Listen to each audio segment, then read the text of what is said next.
Masterful Max Verstappen won in Monaco, but did he have an easy time of it? Did Aston Martin and Fernando Alonso throw away the chance of a win? George Russell thinks he threw away a surefire podium with a mistake, and lots to get into with the rain coming down in the Principality. And our man on site, Matt Kew. So, Matt, let's talk first about Max Verstappen. We'll do a good chunk on his teammate as well, because he was nowhere this weekend. Well, from Q1 on Saturday. But Max Verstappen today, he had a different tyre strategy to Fernando Alonso. So medium tyres, Fernando Alonso going hard.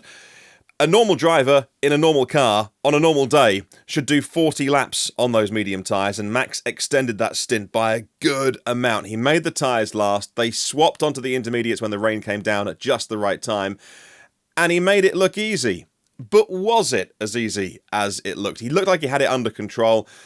But it could have been a win today for Aston Martin, and maybe they threw it away. But Alonso was surprised to be asked that question. What did you make of today's win? Yeah, it was another mega drive, wasn't it, Martin? I'm trying not to repeat sort of points we've gone over earlier this season, but when Max is so metronomically consistently brilliant, the same things come up, and that is, okay, to talk about Sergio Perez a bit later on, he's always been a tyre whisperer, which has become a nasty cliche now, but the fact is that hasn't come to the fore with Perez anywhere near as much since he came to Red Bull. Highlights just how good Max Verstappen is at nurturing the rubber as well, which is why he could do that mammoth stint. Obviously, into turn one, Monaco, are you going to get overtakes? No. Alonso, as much as we'd love to see a win, just for the narrative and for Aston Martin, they're banking points at the minute, so he's not going to be super aggressive into Sandevot. So the minute the tyre covers come off and Verstappen's on the more aggressive mediums to compare to the hard tyres, I think we knew how the first part of the race was run. Verstappen, it's not like last season where he was fluffing a couple of his starts or anything like that. As you say, the rain came, and then where the narrative was sort of defined was Alonso's pit stop for Inters. There was a really significant delta when he came in, and the narrative really swung when Alonso made that late pit stop for mediums, which you now know, benefit of hindsight, was a wrong decision. The way the rain sort of drew in, it was quite obvious soon after he stopped that Inters were the only way forward. But that was really where the race was won or lost, I think, because the delta was so significant with where the Aston Martin has been fast, which is sort of its braking, low speed traction. So I think he can ask a serious question of Verstappen there.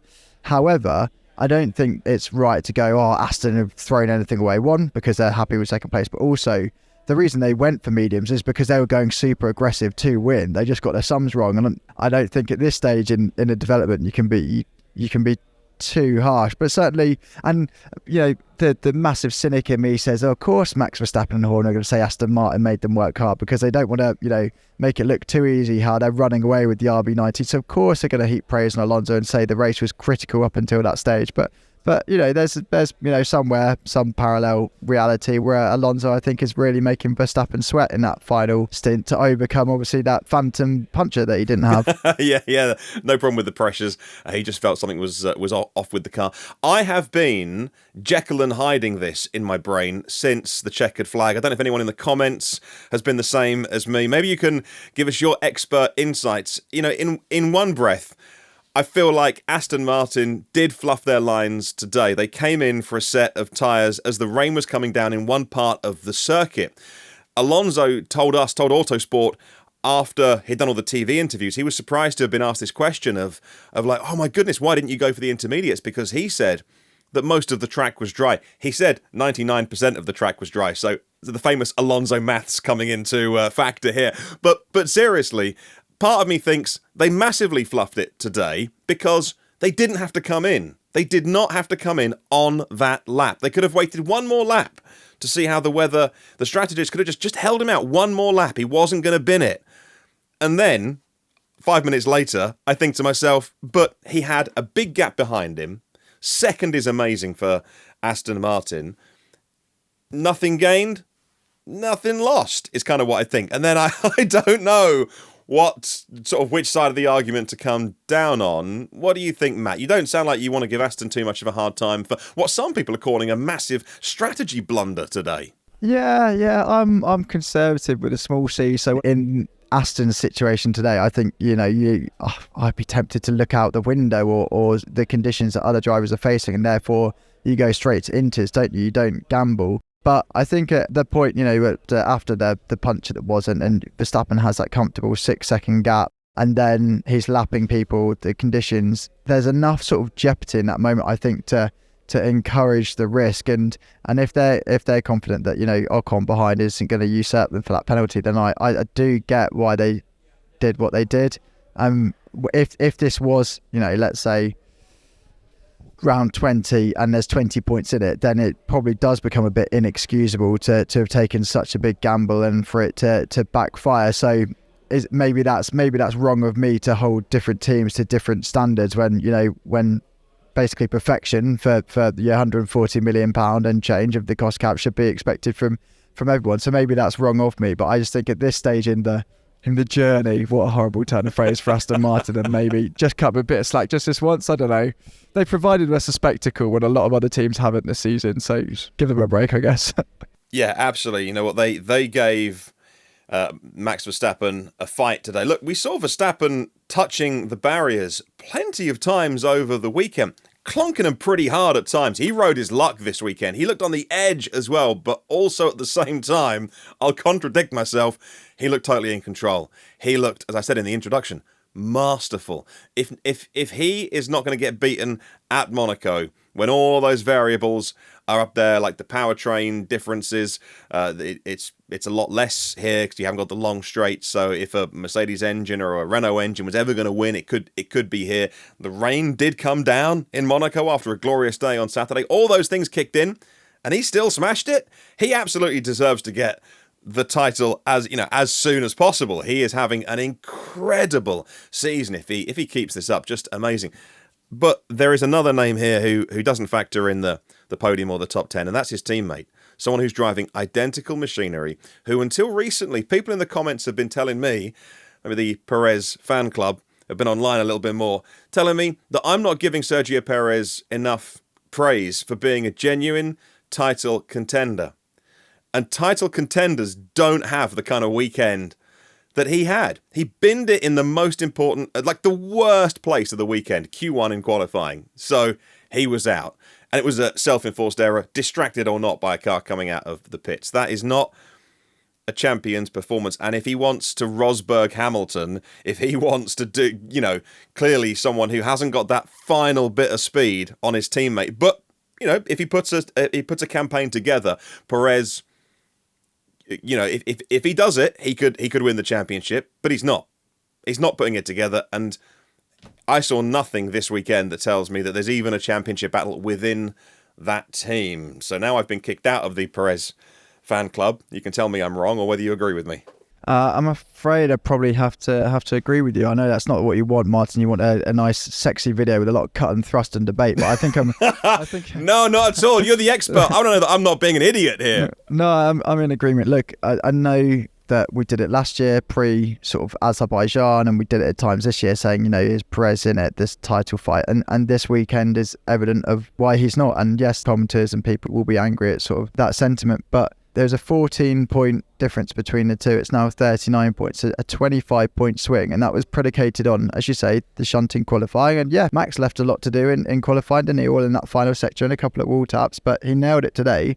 And then Perez has tagged with Sargent, been pinched with Stroll in the chicane, contact with Magnussen, and then obviously gets a whack from Russell when Russell rejoins, and then hits the barriers all on his own. He's right to call it a disaster. Christian Horner called it horrible, is the main takeaway quote from the team boss, and that's emphatic. But it was a shocking performance. And yes, you can have one weekend or whatever where you don't stitch it together, but such a big swing, and whether it was gone from qualifying because you can't overtake here. But the commentary we were listening to, as soon as Verstappen is sort of committed and was it Perez, he stops early, doesn't he? He goes and lap one to the hard tyres. They're talking about, is there a massive undercut possibility here? Can he factor in? I know the rain sort of distorted play, but it was a shocking weekend from Perez. Everyone is allowed an off day, but this was like pretty catastrophic. An off day is what we saw,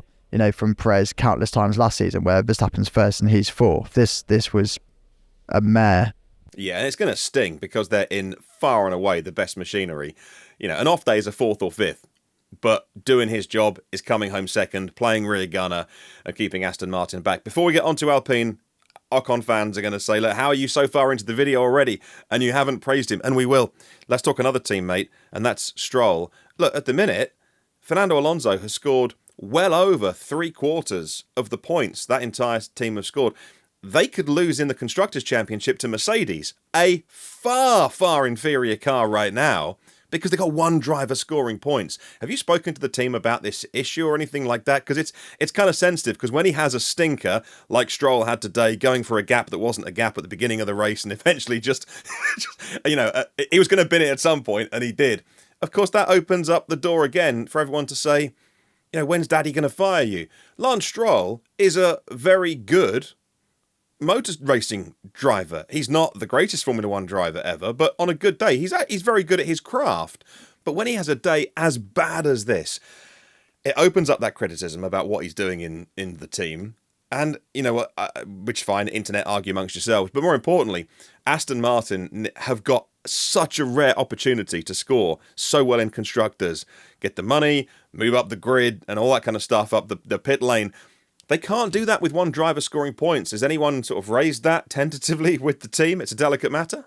Yeah, that came up ahead of the weekend, I think, on Friday media rounds, talking to the team, and fair enough, they pointed to that Stroll hasn't had a normal weekend, if you like. So, coming back from injury for the first few races and the legacy of missing out on testing and such limited window of pre-season running, the sort of lasting impact that has with familiarity. Yeah, which is fair enough. And I suppose, you lose Imola, and then Monaco is a bit unrepresentative, and obviously because he messed up qualifying, you're out of the picture all around. But Spain, he needs to basically make sure he's not exposed there. Now we go to a run of sort of more traditional tracks. His poor run of form is at 93 points, plays 27 in that, which is a huge. When there's like tenths separating Ferrari, Mercedes, and there's nothing to separate this season, Russell and Hamilton. That is a huge spread of results.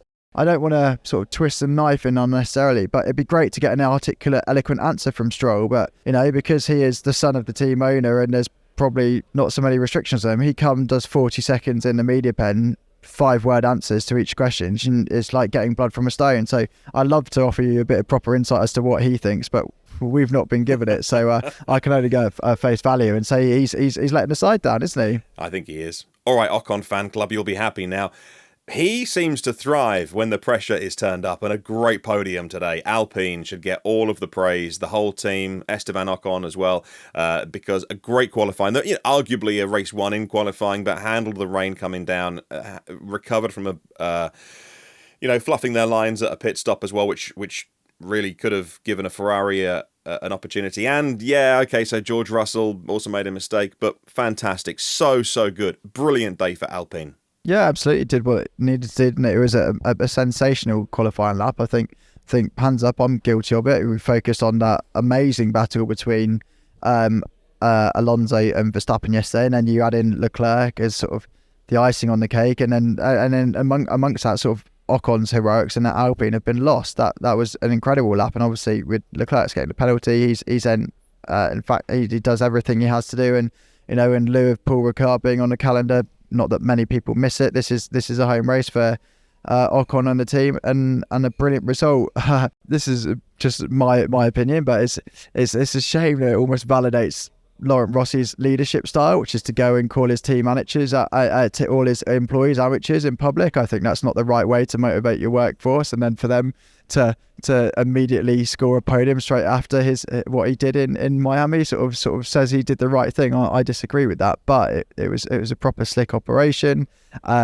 It's again, because it's Monaco, it's hard to isolate exactly what is down to the upgrades, because they new suspension, new floor, new side pod inlets, and as we saw last season, and as Alpine have stated repeatedly this season, their aim is to outdevelop everyone. That's how they're gonna get fourth place again, but close to Red Bull, Mercedes, and obviously they've slipped behind Aston Martin, whatever.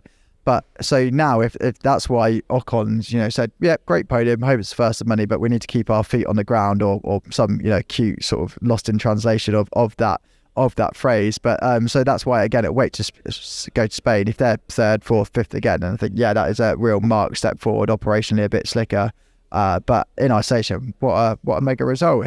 He loves a bit of madness, doesn't he? 2021 Hungarian Grand Prix win, and I suppose actually, sorry, yeah, it wasn't a mad performance. He did exactly what he needed to do when others were losing their heads in the rain. He kept his. It was mega.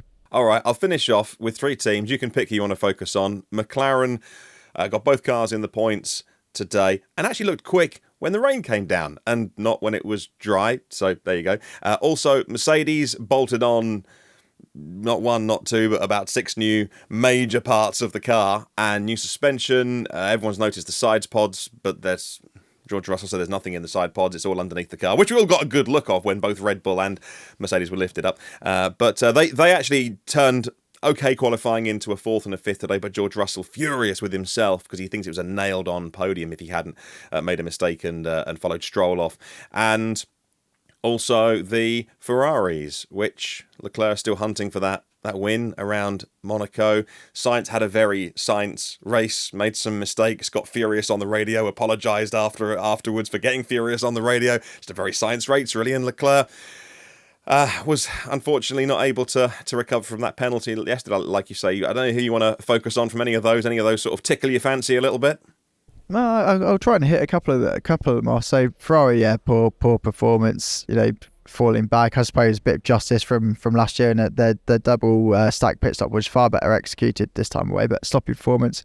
Mercedes, I enjoyed Toto Wolff saying after the race, well, last year in Monaco we were awful. This year we were not good, and that counts as progress. But actually, go on, let's talk about McLaren. And actually, I'm going to focus almost entirely on Oscar Piastri because, what a difficult weekend for a rookie to have. And okay, De Vries acquitted himself well as another rookie, Sargent abysmal. But let's focus on Piastri. And what I really liked about him is he said, right, the rain came down. I've never driven an F1 car in the wet before. I've not done Monaco in an F1 car. I'm very, very new to this. So what did he do? Well, he stuck behind Verstappen and just watched him. Just said how he did it, how he managed his car, how he applied the throttle, how he navigated traffic. That's what he did. Which I thought was just, it doesn't take a lot, but I thought that was really shrewd and quite impressive. He just sat behind the best, and it's like, I've now learned what to do based on, doing following a double world champion. And I asked him just a little bit at the end. It's like, how good was Max? It's like, yeah, I could match him. I could do whatever he was doing with the car. So obviously neutralised conditions by the weather a bit. But I just thought that was like a quirky, impressive story. And amongst the cool, Verstappen versus Alonso, the Ocon headline, Mercedes, like you say, with the upgrade, I think that's something that probably gets lost. But I think that's a cool little thing for him to say and do. Yeah, that McLaren didn't end up in a box of carbon fibre bits anytime over the weekend, and that is a good result. Well done, Oscar Piastri. But I'm glad we came back to Max Verstappen, because even at times he was letting back markers through. He's got such a mature drive now, 2 world championships in his pocket, and he just gets the job done. I love watching him at the moment, especially yesterday in qualifying, especially today in the Grand Prix too. What a treat to be able to witness someone of Max Verstappen's talent to be plying his craft. But now we head next to Barcelona and Spain next weekend. That's our video for today. We'll expand upon all these points on the Autosport podcast a little bit later with yourself and Codders from GP Racing Magazine. I'll let you get some grub and maybe some light refreshments before we record the podcast. What do you think in the comments below about all the things we've talked about? We'd love to hear from you. If you're not subscribed to the channel, by the way, hit subscribe and the thumbs up. Let us know you liked it, and we'll make more just like these videos. Thanks for watching, and we'll see you on the next one.